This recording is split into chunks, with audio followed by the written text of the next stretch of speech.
नमस्कार। स्वागत है आपका एक बार फिर से मेरे YouTube चैनल पर। मैं पंडित आशीष शर्मा लेकर आया हूं गोचर से जुड़ी हुई एक जानकारी। पिछले 2 भागों में हमने बात की थी कि राहु का जो ट्रांजिट है, यानी राहु केतु दोनों एक साथ ही मूव करते हैं। 23 सितंबर 2020 को इनका राशि परिवर्तन होने वाला है और ये अपनी धनु और मिथुन राशि जो कि स्वग्रही राशि कहलाती है उससे उच्चस्थ की तरफ परिवर्तन कर रहे हैं। यानी ग्रह जहां अपने घर में बैठा था अब उसका एक तरीके से प्रमोशन हो रहा है और वो अपनी उच्चस्थ राशि में पहुंच रहा है। तो उसके 12 राशियों पर क्या फल हुए थे, तो राहु का प्रभाव हमने पिछले अपने एपिसोड्स में आपको बताया है। आज मैं आपको बताऊंगा केतु के बारे में कि केतु आपकी राशि से किन किन भावों में आने के बाद 1.5 वर्ष तक किस प्रकार से प्रभावित रहेगा। ग्रह की जो स्थिति है वो उच्चस्थ स्थिति रहेगी, चाहे वो राहु हो चाहे केतु हो, और 18 वर्ष के बाद इस प्रकार का एक सुंदर योग बन रहा है। तो कहीं ना कहीं ये बहुत सारे लोगों के लिए एक लाभ पहुंचाने वाली स्थिति है, लाभान्वित करने वाली एक स्थिति यहाँ बनती दिखाई दे रही है। गोचर हमेशा चंद्रमा से देखा जाता है। चंद्रमा यानी जन्म कुंडली में चंद्रमा जिस राशि में बैठा है वो आपकी राशि है, और यदि आपको वो नहीं पता है तो आप किस नाम से पुकारे जाते हैं उसके आधार पर आप अपनी जन्म राशि को मानकर इस गोचर से संबंधित घटना को देख सकते हैं कि ये मेरे लिए कैसा रहने वाला है। शुरुआत करते हैं कि ग्रह जब स्वग्रही से उच्चस्थ की स्थिति पर जा रहा है तो ये उसके लिए एक अच्छी बात है। चंद्रमा के आधार पर हम हमेशा गोचर देखते हैं। साथ ही साथ गोचर की ये घटनाएं जीवन में व्यक्ति को 20 से 30% पर तक प्रभावित करती हैं, क्योंकि बाकी कुंडली के अंदर राहु केतु की क्या स्थिति है, राहु केतु की दशा कब आ रही है, उनकी पोजीशन कुंडली में और वर्गों में क्या पड़ रही है।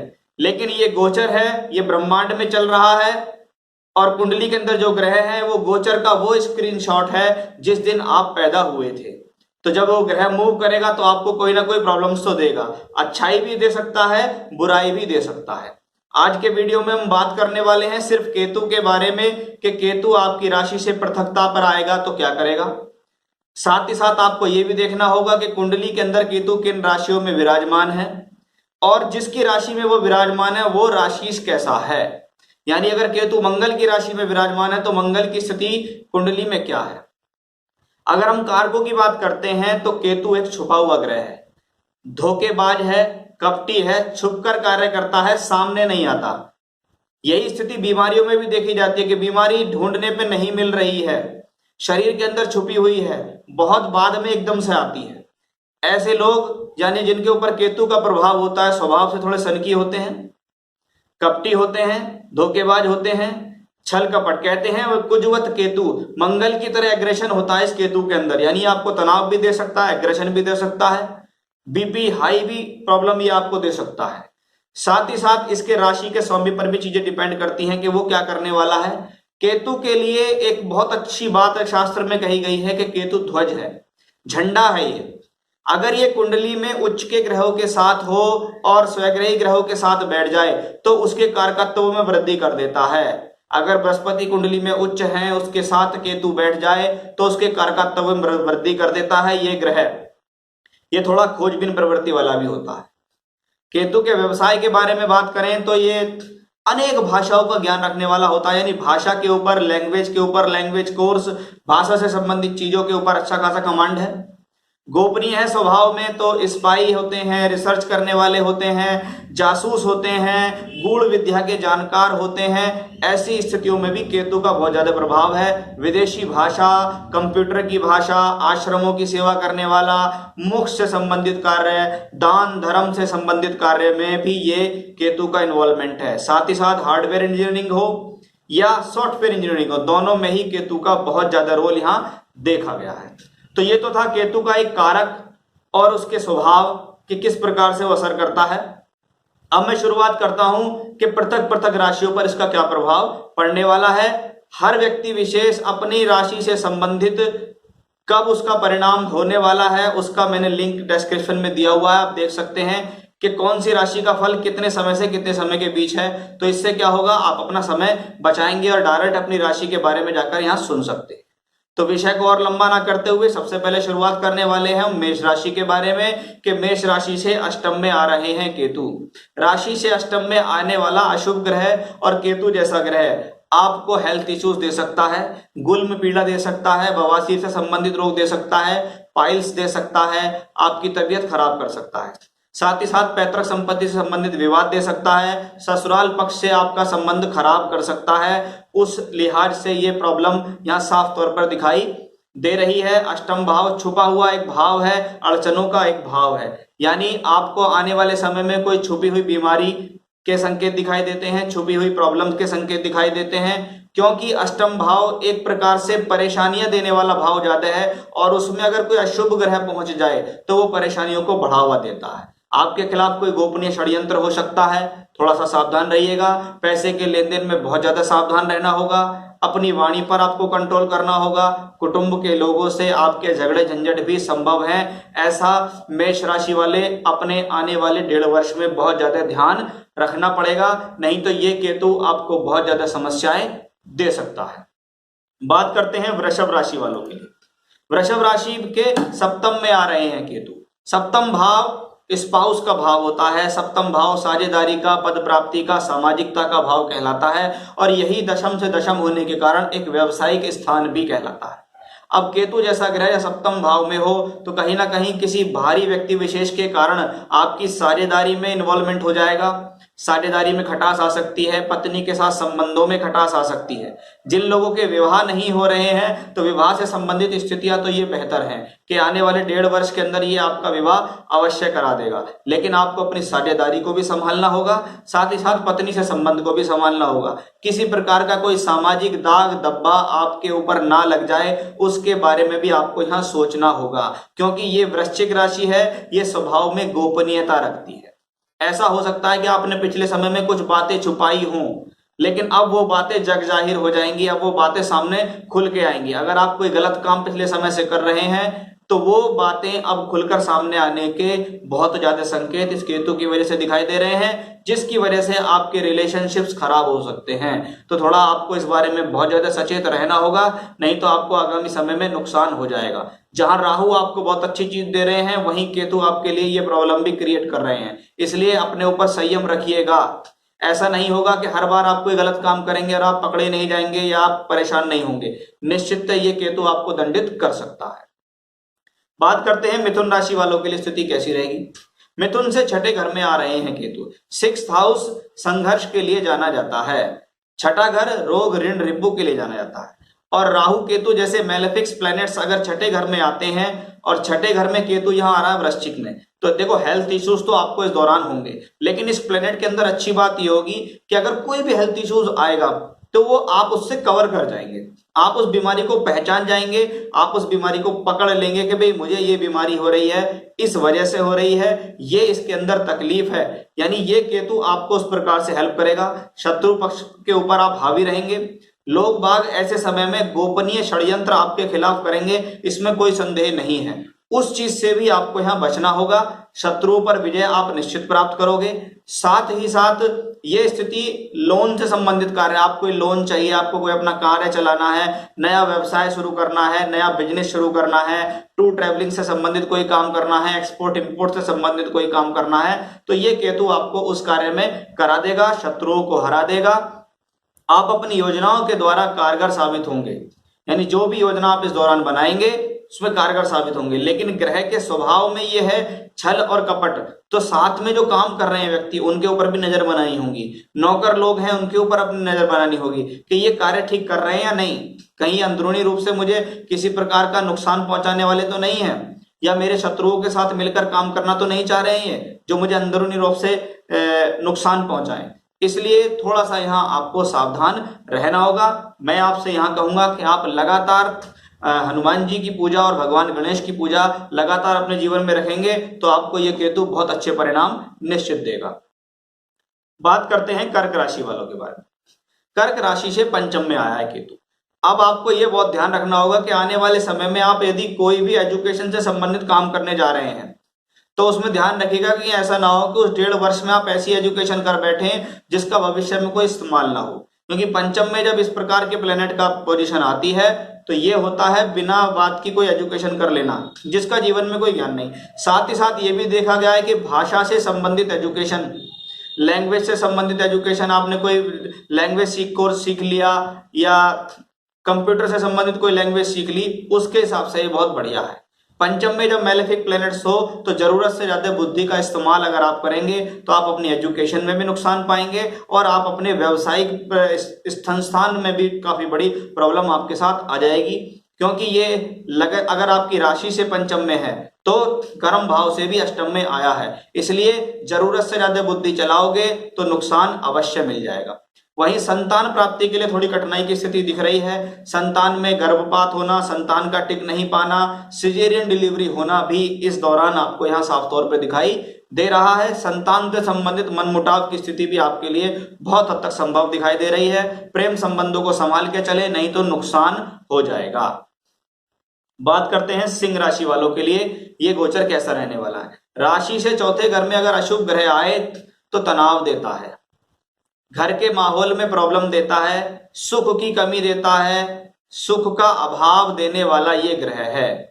ये मंगल की राशि में आया है तो साथ साथ आपको ये भी देखना पड़ेगा कि मंगल की पोजीशन क्या है। अगर इसके ऊपर और भी अन्य अशुभ प्रभाव आपकी कुंडली में देखे गए हैं तो आप ये समझ लीजिएगा कि आने वाले 1.5 वर्ष के अंदर घर के अंदर सुख का अभाव होगा, आपके मन में बेचैनी होगी, सुख शांति का अभाव होगा, आप परेशान रहेंगे, मन के अंदर चिंताएं रहेंगी कि क्या करूं क्या ना करूं। घर के अंदर जाऊं तो माहौल अच्छा नहीं लगता, बाहर जाऊं तो कभी ना कभी तो घर के अंदर जाना पड़ेगा ही। तो वैसी स्थितियां दिखती हैं। भूमि जमीन जायदाद के क्रय विक्रय से संबंधित जो भी कार्य आप करें उसके अंदर थोड़ा सा जांच परख अवश्य कर लें, नहीं तो किसी प्रकार की कोई छुपावट या धोखाधड़ी से संबंधित स्थिति भी आपके साथ ऐसी कंडीशन में देखी जा सकती है। व्यवसाय के तौर पे देखें तो आपको काम मिलेगा, आप दूर दराज के लोगों से जुड़कर भी काम करेंगे। थोड़ी बहुत हर्डल्स आपके सामने आएंगी, लेकिन सबसे ज्यादा आपको मेंटेन करना है आपके घर परिवार का वातावरण। तो ये था सिंह राशि का हाल। बात करते हैं कन्या राशि के बारे में। कन्या राशि बुध देव की राशि है और एक मूल त्रिकोण राशि कहलाती है और आपकी राशि से तीसरे घर में केतु। तीसरा केतु आपके साहस में वृद्धि करता है, योजनाओं को साकार करता है। आप छोटी बड़ी जो भी योजना बनाएंगे उसमें आप साकार होंगे, हिम्मत को बढ़ाएगा, साहस को बढ़ाएगा। आसपास के लोगों के साथ मिलकर कांटेक्ट करके आप तरक्की करेंगे, आपके साहस में वृद्धि होगी, मित्रों की संख्या बढ़ जाएगी, मित्रों के साथ मिलकर काम करेंगे। टूर से, ट्रैवलिंग से, छोटी मोटी यात्राएं करके आप अपना कार्य चलाएंगे। भाग्योदय करने में भी ये केतु आपको बहुत हद तक सहायक सिद्ध होगा। कभी कभी ये स्थिति स्थान परिवर्तन कराने वाली भी होती है। यदि आप कोई जमीन लेना चाह रहे हैं, मकान बनाना चाह रहे हैं, अपनी जगह चेंज करना चाह रहे हैं, अपना कार्यस्थल चेंज करना चाह रहे हैं, उसके बारे में लंबे समय से सोच रहे हैं या कोई प्रॉपर्टी परचेज करना चाह रहे हैं, तो उस लिहाज से ये केतु आपके लिए काफी हद तक बेनिफिट है। थोड़ा सा क्योंकि ये मंगल की राशि में है, एग्रेशन पे कंट्रोल करना होगा। अति उत्साहित होकर या ओवर कॉन्फिडेंस में आके आपको अपना नुकसान नहीं करना है। जितना ज्यादा शांत रहेंगे, गंभीर रहेंगे, उतना ज्यादा आप अपनी योजनाओं में यहाँ सफल हो पाएंगे। कन्या राशि वाले स्वयं में ही अपने आप में बहुत बुद्धिजीवी होते हैं, लेकिन ये प्लेनेट आपको उत्साह दिला सकता है, जोश में ला सकता है और आप उससे गलती कर जाएंगे, जिसके कारण आपके वैवाहिक जीवन पर भी इसका असर पड़ेगा और संबंधों पर भी इसका असर पड़ेगा। तो ओवरऑल कन्या राशि वालों के लिए ये स्थिति बहुत अच्छी है। आने वाले 1.5 वर्ष में आप स्वयं अपने बल पर कुछ अच्छा कर पाएंगे। तुला राशि के बारे में बात करें तो तुला से दूसरे घर में केतु का आना कुटुंब कलह के संकेत दे रहा है। यानी अगर आपको केतु की महादशा अंतरदशा आ रही है, राहु की महादशा अंतरदशा आ रही है, तो वाणी पर संयम रखें, वाणी पर विराम रखें, किसी प्रकार की गलत संगत में ना पड़ जाएं। गलत खान पान, धूम्रपान, गुटखा, पान मसाला, शराब ऐसे आदि ऐब के अंदर ये प्लैनेट्स आपको डाल सकता है। अपनी वाणी पर संयम रखें, बोलने से पहले सोचें कि आप क्या बोल रहे हैं और किसके सामने बोल रहे हैं, नहीं तो कुटुंब में कलह निश्चित है, पैसे का नुकसान है, व्यवसाय में भी आपको ये नुकसान देने की प्रवृत्ति रखता है। भले ही ये प्लेनेट यहाँ उच्चस्थ है, लेकिन ये शॉर्ट टेम्पर्ड आपको बना सकता है, आपको थोड़ा जल्दबाजी में डाल सकता है कि आपको फटाफट रिजल्ट चाहिए, मुझे इमीडिएट रिजल्ट चाहिए, ऐसा हो जाए वैसा हो जाए। कभी कभी ये स्थिति क्योंकि आपके सेकंड में है यानी राशि से द्वितीय में है और वाणी जीवन में सबसे ज्यादा महत्वपूर्ण है, चाहे आप व्यवसाय में हो, चाहे आप नौकरी में हो, चाहे आप घर परिवार में हो, चाहे रिश्तेदारों में हो, किसी भी तरीके से हो। और जब वहां पे मेलेफिक्स प्लैनेट जाता है तो इस स्वभाव के अंदर, वाणी के अंदर ओज देता है। ऐसा लगेगा कि आप अपनी बात को जबरदस्ती दूसरे के ऊपर थोप रहे हो। आप ये चाह रहे हो कि जो मैं चाह रहा हूं वही हो, जो मैंने कह दिया वही माना जाए। ऐसा नहीं है। अगर ऐसा किया तो आप इन सारी चीजों में नुकसान पाएंगे। इसलिए आगामी 1.5 वर्ष में ध्यान रखें, अगर वो पहले वाणी है तो बाद में धन है।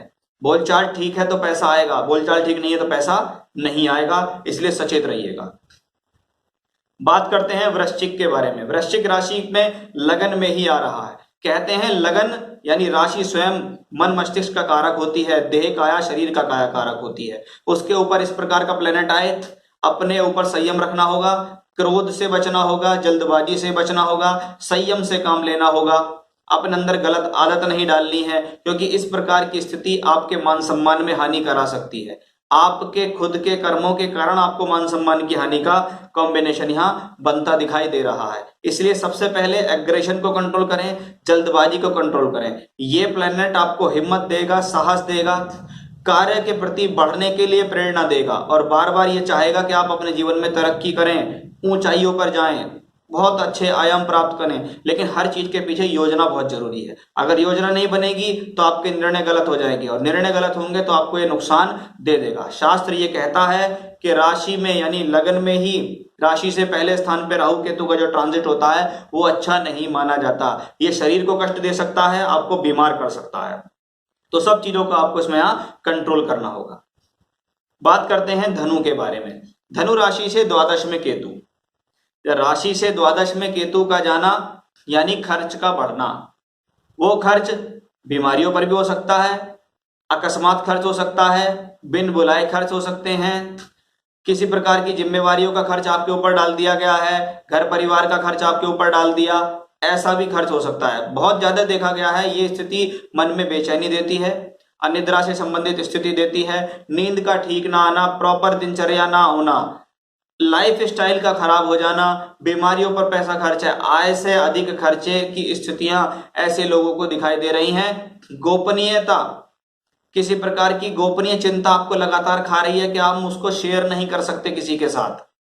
इस प्रकार की चिंता आपको आगामी 1.5 वर्ष में यहां बनती दिखाई दे रही है। तो आपको आने वाले समय में मन मस्तिष्क को स्थिर रख के चलना पड़ेगा, स्वास्थ्य का विशेष ध्यान देना पड़ेगा, ऐसी योजनाएं बनानी पड़ेंगी कि जहां बहुत बड़ा इन्वेस्ट करना ना पड़े, क्योंकि अत्यधिक इन्वेस्ट करने के कारण भी आपको प्रॉब्लम हो सकती है। आपका पैसा कहीं रुक गया, कोई वापस नहीं दे रहा है, किसी ने पैसा आपका रख लिया, तो वो सारी प्रॉब्लम्स आपको आने वाले समय में फेस करनी पड़ सकती हैं। इसलिए बहुत ज्यादा सावधान रहने की जरूरत होगी। मकर राशि साढ़े साथी के प्रभाव में काफी लंबे समय से चल रही है। भले ही आपकी राशि के स्वामी शनि मजबूत स्थिति में है और आपकी राशि से एकादश का केतु लाभ के अवसर देने के लिए आ रहा है। लाभ के नए अवसर देगा, नए नए लोगों से मिलवाएगा, सोर्स ऑफ इनकम बढ़ाएगा।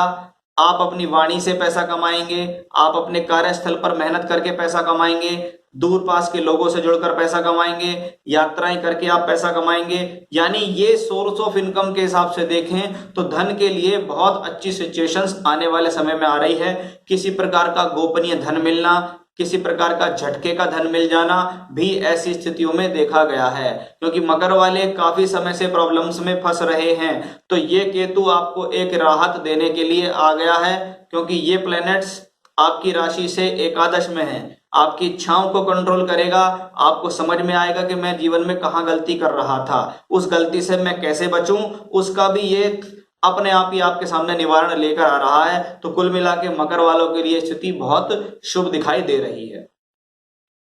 कुंभ राशि वालों के दशम में आ रहा है केतु। राशि से दशमस्त केतु आए, पाप कर्मों से बचें। शास्त्र कहता है पाप कर्मों से बचें, गलत कर्मों से बचें, गलत डिसीजन से बचें, चाहे वो सामाजिक तौर पर डिसीजंस हो, चाहे वो व्यवसायिक तौर पर डिसीजंस हो।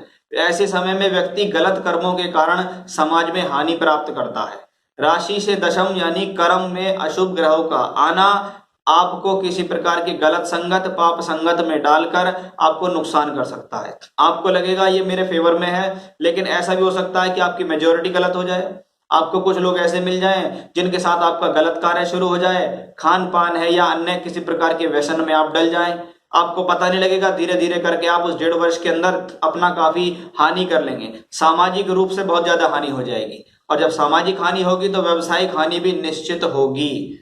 तो आपको अपने कर्म स्थल पर भी कोई गलत कार्य नहीं करना और कर्म स्थल को अच्छा बनाते हुए आपको बहुत ज्यादा मेहनत करने की जरूरत है, क्योंकि ये प्लैनेट्स आ गया है गलती कराने के लिए। अब आपको समझना यह है कि मैं क्या गलती कर रहा हूं, कहीं मैं अपने कार्य से हट तो नहीं रहा हूं, कहीं मैं लापरवाही तो नहीं हो रहा हूं, कहीं मैं गलत संगत में तो नहीं आ रहा हूं, मेरे कार्यस्थल पर कुछ गलत तो नहीं हो रहा है जिसके कारण मुझे अपने करियर में प्रॉब्लम आए। तो इन सब चीजों का आपको ध्यान देना होगा। कर्म में आ रहा है तो इसका मतलब कर्म तो होगा, लेकिन डिसाइड करना है कि वो अच्छा है या बुरा, उसका आपको विशेष ध्यान देना होगा।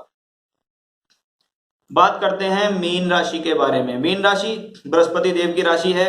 राशि से नवम में केतु का आना, इसका मतलब है धर्म के प्रति आस्था जागेगी, धार्मिक कार्यों के प्रति आस्था जागेगी। लेकिन ये प्लेनेट मेलेफिक है, तो अपराधों से बचें, पाप से बचें। पता लगा मंदिर स्थाने में गए आप, कोई मंदिर स्थल है, कोई पवित्र स्थल है, कोई गुरु का आश्रम है, वहां गए, आपके मुंह से कोई गलत बात निकल गई, आपको कोई श्राप लग गया, आपको कोई दोष लग गया, ऐसी स्थितियां दिखती है। पिता के स्वास्थ्य के लिए स्थिति ठीक नहीं। भाग्य में वृद्धि तो ये प्लेनेट करेगा, लेकिन बहुत ज्यादा एफर्ट्स आपको लगाने पड़ेंगे। तो आपको धर्म कर्म की बातों से बचना है। कहीं भी धार्मिक कार्य हो रहे हैं या धार्मिक कोई क्रियाकलाप हो रहा है या लोग आपस में बहस कर रहे हैं उस मुद्दे को लेके, तो उससे आप बचिएगा, नहीं तो ये आपके लिए एक दोष का काम हो जाएगा। क्योंकि राशि से नवम अगर धर्म का है तो भाग्य का भी है। आप अपने ऊपर दोष लगा रहे हैं और वो दोष कहीं ना कहीं आपके साथ साथ आपकी संतान के पास भी चला जाएगा।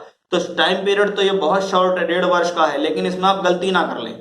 धार्मिक कार्य करेंगे, धार्मिक यात्राएं करेंगे, भाग्य की उन्नति के लिए आप मेहनत करेंगे, उसमें आप सक्सेस भी होंगे। लेकिन इन चीजों से भी आपको बहुत ज्यादा सावधान रहना होगा, क्योंकि ये प्लेनेट है छुपा हुआ, छुपावट से काम करेगा, आपको पता भी नहीं लगेगा और आप उन चीजों में घिरते चले जाएंगे। तो इन चीजों का आप विशेष ध्यान आपको देना होगा।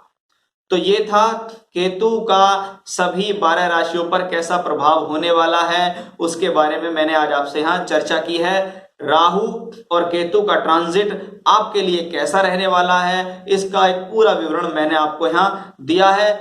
2 एपिसोड में पहले बना चुका हूं राहु के बारे में, और ये था एपिसोड मेरा केतु के बारे में कि ये 12 राशियों पर किस प्रकार का प्रभाव होगा। अगर आपको राहु की महादशा है, केतु की महादशा है, राहु की अंतरदशा है, केतु की अंतरदशा है, तो ये प्लैनेट्स आपके ऊपर बहुत अधिक प्रभाव डालने वाला है। कुंडली के अंदर राहु केतु की क्या पोजीशन है, गोचर में राहु केतु किस स्थान पर आए हैं, वर्ग कुंडलियों के अंदर राहु केतु की क्या पोजीशन है, उन सब का निचोड़ निकलकर ही आपको यहाँ कुछ कंप्लीट रूप से परिणाम प्राप्त हो सकता है। क्योंकि गोचर एक ऐसी घटना है जो व्यक्ति को 20 से 30% बहुत हद तक प्रभावित करती है। तो आप इन चीजों को ध्यान में रखकर अपने आप को सचेत कर सकते हैं, आने वाले नुकसान से बच सकते हैं। तो ये था मेरा आज का विषय। फिर से नए विषय के साथ आपके सामने हाजिर होऊंगा मैं। तब तक के लिए बने रहिएगा मेरे साथ। नमस्कार।